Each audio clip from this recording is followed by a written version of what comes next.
John was a rich man. He had worked hard all his life, building a successful business empire from the ground up. His wealth was a testament to his dedication and ambition. He had a big house and fancy cars. His mansion was a sprawling estate with manicured gardens and a fleet of luxury vehicles parked in the driveway. It was the epitome of success. But John felt something was missing. Despite his material wealth, he often found himself staring out of his office window, lost in thought. There was an emptiness that his riches couldn't fill. He saw people treating each other differently based on their money. This bothered him. He noticed the stark contrast between his life and the lives of those less fortunate. The disparity was glaring, and it weighed heavily on his conscience. One day, John decided to do something about it. He couldn't ignore the inequality any longer. He wanted to understand the struggles of those who lived without the privileges he enjoyed. He wanted to see how people really felt. He needed to experience life from a different perspective, to walk in someone else's shoes, and to see the world through their eyes. He decided to pretend to be a beggar. It was a bold plan, but John was determined. He wanted to strip away the layers of wealth and status to reveal the raw human experience beneath. John knew it wouldn't be easy. He was stepping out of his comfort zone, leaving behind the security of his affluent lifestyle. The uncertainty was daunting, but he was resolute.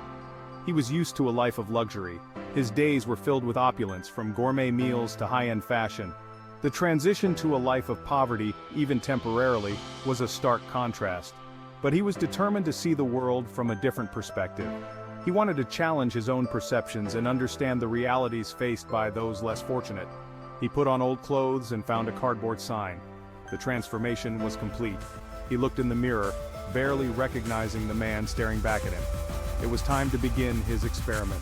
John was ready for his experiment. He took a deep breath, steeling himself for the journey ahead. This was more than just a social experiment. It was a quest for understanding and empathy. He walked to the front of his own mansion. The irony was not lost on him. Here he was, a wealthy man, about to experience life as a beggar right outside his own home. He sat down by the gate, ready to see what would happen. The world looked different from this vantage point. He was no longer the powerful businessman. He was just another face in the crowd, waiting to see how the world would treat him. John felt strange sitting outside his own home. He was used to being inside, surrounded by comfort. Now he was just another face in the crowd. People walked by without even looking at him. It was like he was invisible. John started to feel sad. Did nobody care? He held out his sign, hoping someone would stop. The sign simply said, "Need food." John didn't want to lie. He genuinely wanted to see if anyone would help. He closed his eyes for a moment, taking a deep breath. This was harder than he thought it would be. Time seemed to move slowly. John watched people go by. Some people glanced at him and quickly looked away. Others pretended he wasn't even there. John started to feel discouraged. Was this what life was like for people who had nothing? A young couple walked by, holding hands and laughing. They didn't even notice John sitting there. He felt a pang of sadness. He missed his old life, the life where people smiled at him. But he knew he had to see this experiment through. John saw a car driving towards him. It was his neighbor, Mrs. Smith. She always waved to him from her car. John wondered if she would recognize him now. The car slowed down. Mrs. Smith looked right at him. She didn't smile. She didn't wave. Mrs. Smith frowned and quickly looked away. Then, she drove into her driveway and closed the gate behind her. John was shocked. His own neighbor didn't even recognize him. Section 5. The Gardener's Kindness. John saw a man walking towards him. The sun was setting, casting a golden hue over the garden. The air was filled with the scent of blooming flowers and freshly cut grass. It was the gardener, Miguel, who took care of John's lawn every week. Miguel was known for his meticulous work and dedication. He had a way with plants that made the garden flourish. Miguel was a kind man. His gentle demeanor and warm heart made him a favorite among the neighborhood. He always took the time to chat with everyone, sharing gardening tips and stories. He always had a smile for John. No matter how busy he was, Miguel never failed to greet John with a cheerful hello and a friendly wave. John watched as Miguel got closer. He felt a mix of emotions, wondering if Miguel would recognize him in his current state.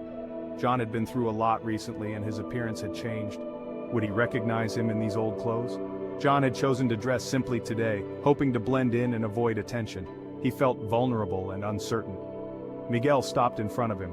There was a moment of silence as they looked at each other. John braced himself for any reaction. He smiled and said, "Hello, sir. It's a hot day. You must be thirsty." His voice was filled with genuine concern and kindness. Miguel reached into his bag and pulled out a bottle of water. The gesture was simple, yet it spoke volumes about his character. He handed it to John. John was touched. Miguel didn't judge him. He didn't ask questions or make assumptions. He simply offered help. He treated him with kindness. In that moment, John realized the true value of compassion and humanity. Miguel's small act of kindness had a profound impact on him, reminding him that there is goodness in the world. Section 6. Ignored and invisible. More people walked by. Some were dressed in fancy clothes, others wore simple clothes, but most of them had one thing in common. They ignored John.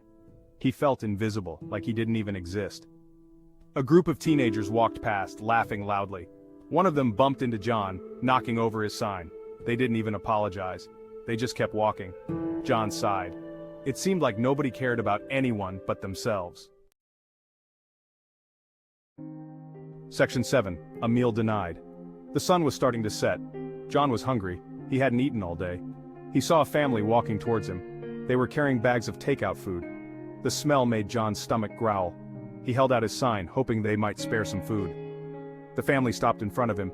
The parents saw his sign and whispered something to their children. The children looked scared. The father shook his head and quickly ushered his family away. John felt a tear roll down his cheek. He was hungry and alone, and... Section 8. The unexpected twist.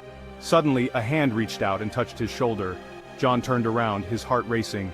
He had been lost in thought, wandering the streets aimlessly, trying to make sense of his life. It was a young woman. She seemed familiar, yet he couldn't place her immediately. She had tears in her eyes, glistening like tiny diamonds.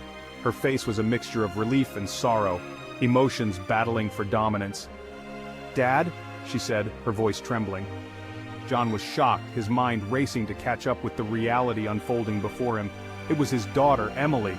The daughter he hadn't seen in years, the one he thought he had lost forever. "Emily, it's me," he said, taking off his hat, revealing his weathered face. His eyes were filled with a mixture of joy and regret. Emily threw her arms around him, holding him tightly as if afraid he might disappear again. "Dad, what are you doing here like this?" she asked, her voice filled with concern and confusion. She had so many questions, so many things she needed to understand. John looked at his daughter, his heart heavy with the weight of the years they had lost. He had so much to explain, so much to make up for. "I wanted to see how people treated each other," he said, his voice soft and reflective. "I needed to understand the world better, to see if there was still kindness left in it. And I learned that sometimes the people you least expect are the kindest," he continued, his eyes meeting hers. "But I never expected to find you, Emily, not like this."